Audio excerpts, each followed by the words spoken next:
habillé. Qui aura fait ça? Vrai. Donc vous voyez que naturellement c'est ça. Mais sur la base de ce que Jésus a enseigné par sa vie, et ce que Saint Jacques nous dit, il dit non, on n'a pas le droit de faire la discrimination. On doit pouvoir écouter, accueillir, savoir de quoi il est question pour pouvoir donner notre part de réponse. Pourquoi? Parce que nous sommes des petits Christ, des fidèles Christ. Et en tant que tel, nous avons besoin de faire comme Jésus a fait. Si Jésus n'a pas fait de discrimination, nous aussi nous devons faire l'effort de ne pas faire de discrimination.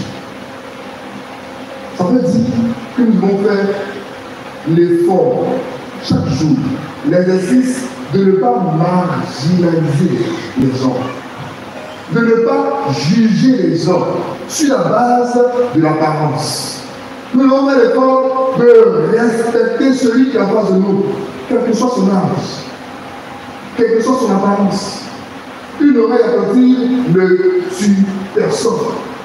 Mais c'est avec l'oreille attentive que tu peux savoir si celui qui est en face de toi est vrai ou s'il est faux.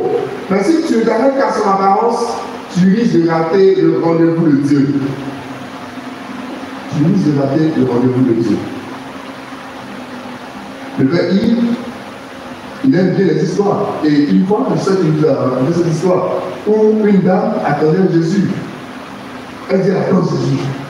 Et puis par 3 fois, les personnes sont passées tapées, demandant quelque chose. Et à chaque fois, elle a dit ne me dérangez pas, parce que je suis en train d'attendre l'auteur de la vie, celui qui est mon Seigneur. Or, c'était Jésus qui passait par ces personnes. Et la promesse qu'il avait faite de lui rendre visite était à travers ces personnes. Quand elle a abandonné ces 3 personnes, elle n'a plus vu personne. Et dans sa prière, il dit au Seigneur, mais tu n'es pas passé, tu m'as doublé. Il dit, si, je suis passé par 3 fois. Mais tu m'as rabroué par 3 fois. Donc, dans l'ordre qui est en face de nous, Dieu vient à nous. Tâchons donc de savoir respecter, de savoir considérer ceux qui viennent à notre compte. Tâchons de savoir donner de l'attention à l'autre. C'est très important. Si nous sommes vraiment des chrétiens, chaque jour, nous devons pouvoir faire cet exercice. C'est un exercice de vie et c'est un exercice de Christ. Si nous sommes des chrétiens dans le petit Christ, nous devons pouvoir réaliser cet exercice. Revenons donc à l'évangile. Jésus a guéri un sourd-muet. N'est-ce pas?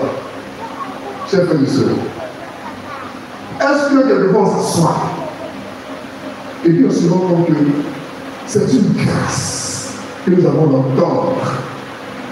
C'est une grâce que nous avons de pouvoir parler et que d'autres à côté n'ont pas cette grâce. Est-ce que nous savons dire Seigneur, merci? Parce qu'aujourd'hui je me suis réveillé, j'arrive encore à parler, j'arrive encore à entendre, j'arrive encore à voir. Chose que certains autour de nous n'en bénéficient plus. Est-ce que nous savons dire le Seigneur et nous rendre compte de ces grâces que chaque matin le Seigneur renouvelle pour nous? Il faut que nous puissions apprendre à nous rendre compte que c'est un privilège. Ce n'est pas quelque chose qui est obligatoire. Non, c'est une grâce simplement. Et c'est Dieu qui nous l'accorde. Et quand on te fait du bien, il faut savoir dire merci. Il faut savoir dire merci.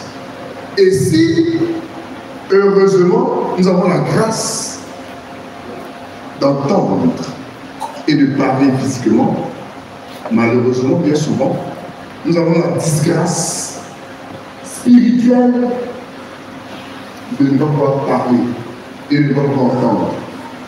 Donc nous avons la disgrâce surtout de la surdité. C'est-à-dire spirituellement, souvent, nos oreilles sont fermées. La caillou est là.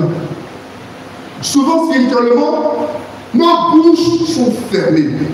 Pourquoi le dire? Voyez-vous, lorsque je suis dans l'incapacité